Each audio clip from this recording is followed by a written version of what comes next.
Bonjour à tous, bienvenue dans cette vidéo. Alors, je refais, j'ai réédité la vidéo numéro 2 sur le block binding avec ACF, tout simplement parce que, comme tout bon développeur, j'avais pas vu la doc, j'avais pas lu la doc jusqu'au bout et j'avais pas vu qu'il y avait une deuxième partie en fait sur le block binding. Donc moi, j'étais parti sur un truc un peu tiré par les cheveux pour connecter avec un bloc ACF, surtout pour une photo en fait. Enfin, on va revenir dessus. Désolé, je refais, mais bon, c'est pas grave, hein, je refais la vidéo, elle sera encore mieux, donc c'est cool. Hem, alors je vais revenir sur ce que j'avais fait. Alors, partage d'écran, hop, voilà. Alors, l'idée, de base, si vous avez regardé la première vidéo, en fait, sur le block binding, je vous ai expliqué, voilà, les registres méta, comment ça fonctionne et cetera. Donc, mon exemple de la deuxième vidéo, donc, qui est remplacée par celle-là, hem c'était d'avoir donc un registre méta sur, une image, donc c'est un champ ACF. Donc je vais aller sur voilà, donc j'ai des champs ACF qui ont été créés, ISBN, image et alt. Donc le truc, c'est que mon image ici, c'est mon champ dans mon champ ACF, ce qui s'appelle post_image. Ce qui se passe en fait, c'est que donc c'est dans les posts, on va aller sur la post. Ce qui se passe, c'est que quand on enregistre en fait tout simplement, une image, alors que les champs ACF sont ici, donc pour ceux qui connaissent pas ACF, voilà, ça vous permet d'ajouter des champs dans des par rapport à des voilà, dans l'éditeur et vous mettez des valeurs et cetera et vous les utilisez derrière. Hem, Jusqu'à maintenant en fait, moi personnellement quand je rajoutais des éléments comme ça, des champs ACF, il fallait que je trouve un moyen de les afficher. Donc la plupart du temps, c'était un petit peu, des fois je faisais des mini blocs. C'est-à-dire que, pour l'ISBN, dans une query loop, donc une liste, d'items, j'étais obligé, si je voulais afficher l'ISBN, je faisais un mini bloc qui affichait juste l'ISBN et je le rajoutais, voilà, dans mon élément et cetera. Donc à chaque fois, je devais faire des petits blocs, tout ça, c'était un voilà, c'est quand on maîtrise les blocs, ça va, ça se fait, mais c'est quand même dommage à chaque fois d'être obligé de faire des blocs pour afficher juste un élément, donc c'est pas pratique. Donc ce système de binding est vraiment pratique. Donc quand c'est des textes, tout ça, des strings, comme ISBN, c'est assez simple, hein, pour binder, voilà, on va chercher, la valeur et puis on l'affiche. Il y a rien de compliqué à ce niveau-là. Par contre, au niveau des images ACF, quand je vais rajouter une image, le truc, c'est qu'au niveau de la base de données, il va pas, il va pas sauvegarder, en fait, toutes les valeurs de l'image. Il va uniquement sauvegarder l'ID de l'image. Donc là, je vais rajouter une image. Donc là, j'en ai qu'une évidemment. L'ID de cette image, c'est 30 en fait. Il est pas affiché, mais voilà. Enfin, je le sais parce que j'avais déjà fait des tests. Donc l'ID de l'image, c'est 30. Donc quand je sauve en fait le post là, en fait, le méta qui correspond à l'image en fait, c'est 30. Donc c'est pas, super facile à récupérer puisqu'en fait, moi, je veux afficher l'image dans ce rectangle là et en fait, je fais quoi avec mon 30 en fait? Je vais chercher, voilà, c'est pas très pratique. C'est pas une string qu'on peut afficher, donc il me faut les informations de l'image. Donc ce que j'avais fait en fait dans la vidéo, originale de la deuxième partie ACF, c'est que donc j'avais mon registre méta ici, donc ça c'était obligatoire puisque, en fait avec des champs ACF, on est quand même obligé, même si vous créez, le champ ACF, tout ça comme je l'ai fait, pour binder avec, le bloc en fait, on est quand même obligé de faire un registre méta parce que sinon il retrouve pas en fait le post image. Donc déjà on était obligé de faire ça, OK. Bizarre, hein, je crée un champ ACF, mais je suis quand même obligé de faire un registre méta pour, déclarer ce champ, voilà, pour le binder et ensuite derrière, moi j'avais fait un truc un peu tiré par les cheveux, mais qui fonctionnait très bien, hein. C'est un peu du hack, mais en fait, au niveau du on a un filtre en fait qui s'appelle get post metadata et donc là, c'est quand on fait un get, quand on va chercher une metadata pour un post, enfin pour l'élément qui est en cours d'affichage et donc ce filtre, en fait, je filtrais avec post image. Est-ce que ça correspond à mon méta post image, donc le champ ACF et en fait, ensuite je faisais une query puisque moi j'ai besoin de savoir déjà, j'avais le post ID en cours. Donc avec ce post ID, j'allais chercher, la méta qui correspondait pour avoir le numéro, enfin l'ID 30 de l'image et ensuite, retourner en fait, l'URL de l'image avec, le wp get attachment image URL.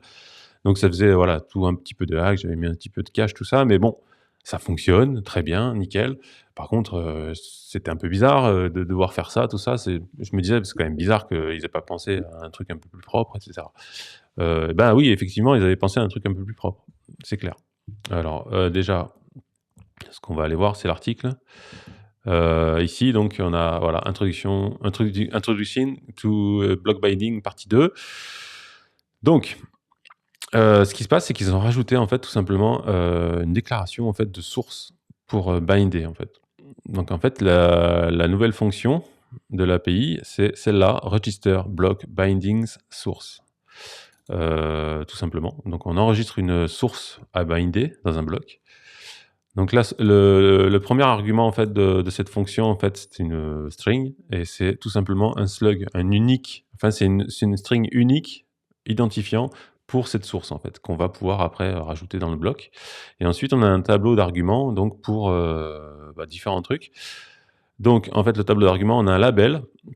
Alors ça, par contre, j'ai toujours pas trouvé. D'ailleurs, c'est marqué "This is not currently show anywhere". Donc pour l'instant, on a un label qu'on nous déclare, mais en fait, il est affiché nulle part.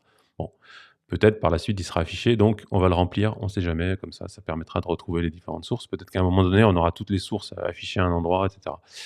On a un get value callback. Donc ça, c'est le callback qui va justement nous retourner. En fait, c'est une fonction PHP qui va nous retourner tout simplement la valeur qu'on doit afficher. Donc ça, c'est hyper important. Et ensuite, on a un use context qui est super intéressant. Donc c'est optionnel, hein, on n'est pas obligé de l'utiliser, mais ce use context, on va lui demander en fait des valeurs de contexte en cours, en fait. C'est-à-dire, si je suis dans une page de post, je veux le post ID. Si je suis dans une query loops, donc je veux le post ID de l'item en fait qui est celui où je dois afficher l'image. Donc ce use context est super intéressant parce qu'on va pouvoir récupérer une valeur qui va nous permettre de retrouver l'image, etc. Donc ça, c'est pas mal. Donc eux, l'exemple qu'ils donnent en fait, c'est voilà, c'est d'afficher par exemple l'auteur, etc. Donc son image, son avatar, tout ça. Donc ce qu'on va faire, c'est qu'on va regarder déjà là. Donc moi, tout ça, j'en ai plus besoin. Hop, on va commenter. Et il y a une chose aussi qui est cool, c'est que comme maintenant, moi, ça sera une source et plus forcément une méta, enfin en tout cas pour lui, pour le bloc, ça ne sera pas une méta, je n'ai plus besoin de faire un register méta. Donc ça, c'est cool. Déjà, j'ai deux choses qui disparaissent. Et ensuite, on va regarder. Donc, moi, déjà, je vais déclarer, on va déclarer ensemble cette première méta, enfin, pardon, cette première source à binder. Donc, comment ça se passe? On appelle action init, classique, vous la connaissez tous, et on appelle cette fonction ici, où on va justement déclarer ce binding source. Donc un slug unique ici, donc myTheme / myImage. Alors souvent, l'idéal, c'est de mettre un namespace que vous allez utiliser pour le thème, etc. Donc vous le réutilisez, comme ça vous retrouvez toujours vos trucs. Si vous en avez plusieurs, vous avez, voilà, c'est bien rangé. Et ensuite, ce fameux tableau où on met donc le label. On va dire que c'est pas du tout ça, mais on s'en fout. Label qui est affiché nulle part pour l'instant. Le callback, qui est la fonction en dessous. Et le use context avec post ID et post type. Post type, j'en ai pas besoin, mais j'ai besoin du post ID pour l'instant. Ça, je peux l'enlever éventuellement. Voilà. On s'en fout. Hop là. Voilà, comme ça. Donc moi, j'ai besoin que du post ID. Et donc ma fonction, elle est ici. Donc qu'est-ce que je fais? Le premier argument, on va regarder ensemble, c'est les arguments que l'on va mettre au niveau du bloc. Donc je retourne dans mon exemple. Ça, c'est la déclaration en fait du binding pour le bloc dans Gutenberg. Donc on regardera juste après. Et donc la source ici, c'est donc ceci. Donc on dit je veux cette source-là qu'on a déclarée. Donc on met le slug unique à ce niveau-là, la source. Et ensuite on met des arguments que l'on veut. Donc là, c'est totalement, on fait ce qu'on veut. Donc on peut rajouter user ID, key, etc. Enfin tout ce qu'on veut. En fait, après, c'est retourné directement dans cet argument ici quand la fonction est appelée. Et en deuxième, on a, alors moi je l'ai appelé attribut, mais on peut l'appeler comme on veut. C'est un objet en fait de différents, voilà, il y a plein d'informations concernant le bloc, etc. Mais notamment le contexte qui est ici, donc avec une flèche puisque c'est un objet. Le contexte qu'on a demandé ici, le use context post ID. Donc moi j'ai le contexte post ID, je le récupère. Donc comme c'est du ACF, on utilise la fameuse fonction getField, donc pour récupérer le champ ACF avec son nom et le post ID pour savoir que c'est pour qu'il récupère bien le post image qui correspond à ce post. et ensuite on retourne tout simplement, donc ça me retourne un tableau. Vous connaissez le tableau des images qui est retourné par ACF, avec les différentes tailles, tout ça, médium et tout ça. Moi, là, je m'embête pas, je retourne juste l'URL de base de l'image, tout simplement, juste pour l'exemple. Donc voilà, et qu'est-ce que ça donne? On va aller sur ici, donc hop. Donc première chose déjà, j'ai affiché la source puisque c'est toujours en mode, code source. Alors l'idéal, quand vous éditez, enfin, on va pas demander à l'éditeur, voilà, lambda de rajouter des commentaires sur les blocs et cetera. Donc quand vous créez un thème, en full site editing ou pas, enfin en tout cas avec Gutenberg, bah, vous allez faire soit des patterns, soit des template parts que vous allez rendre disponibles, par exemple pour afficher, un héros de page ou un truc comme ça. Enfin, voilà, il y a différentes façons où ça sera déjà tout rempli et la personne aura juste à faire un glisser-déposer dans sa page, où c'est déjà dispo dans le template. Enfin voilà, on va pas demander à un éditeur évidemment de remplir ces valeurs-là. Déjà que pour nous, c'est pas simple, de pas se tromper au niveau des côtes et tout ça. Donc, si on regarde ici, j'ai un champ ici. Tout ça là, c'est un champ image. Et donc il y a cette valeur, donc il y a toujours un objet, hein, au niveau des blocs qui, que ça soit au niveau du style, de l'alignement, tout ça, c'est toujours présent, hein, la plupart du temps quand on commence à faire des petits réglages de style. Et donc ce qu'on rajoute, c'est le metadata, ce qu'on avait déjà vu un petit peu dans la première vidéo. Donc metadata, binding, et là, on va dire l'URL, donc c'est l'URL de l'image, donc quand on met binding URL, il va remplacer ici la source, vous voyez, elle est vide. Ici, ça c'est totalement vide. Et en fait, dynamiquement, ça va remplacer la source, en fait, avec cette URL. Voilà, tout simplement. Donc, en fait, la source, c'est myTheme/myImage. Donc ça, c'est, tout simplement ça. C'est bien ma source que j'ai déclarée. OK? Et ensuite, j'ai des arguments. Alors moi, j'ai pas d'arguments parce que j'ai pas besoin de rentrer des arguments, tout ça. Par contre, attention, j'ai remarqué que si on ne mettait pas argument, le args, si on le met pas, même vide, en fait, ça marche pas. En fait, il appelle pas la fonction, je sais pas pourquoi, mais cet élément-là, c'est arg est obligatoire, même vide. Peut-être un bug ou quoi, ou bon, après, c'est pas gênant, hein, vous le mettez. Voilà. Et donc, bah, tout simplement, il va appeler ça. Donc, je rappelle, ce qui est intéressant, c'est que là, si je vais dans l'inspecteur ici, on voit ici, attendez, hop, voilà, on voit ici, il y a la petite prise qui est branchée violette. Donc, on voit que cet élément-là est bindé. Et en plus, ce qui est bien aussi, c'est que c'est marqué Connected to Dynamic Data. C'est peut-être marqué en français dans la version française, là c'est en anglais. Donc, on sait que donc c'est en violet, tout ça, il y a la petite prise et tout. Donc, on sait que c'est vraiment connecté à une data dynamique. Donc, ça, c'est cool. Et ça permet d'avoir pas mal d'infos. Et voilà, tout simplement, c'est connecté. Et si je vais voir, bah, si, là, j'update, hop.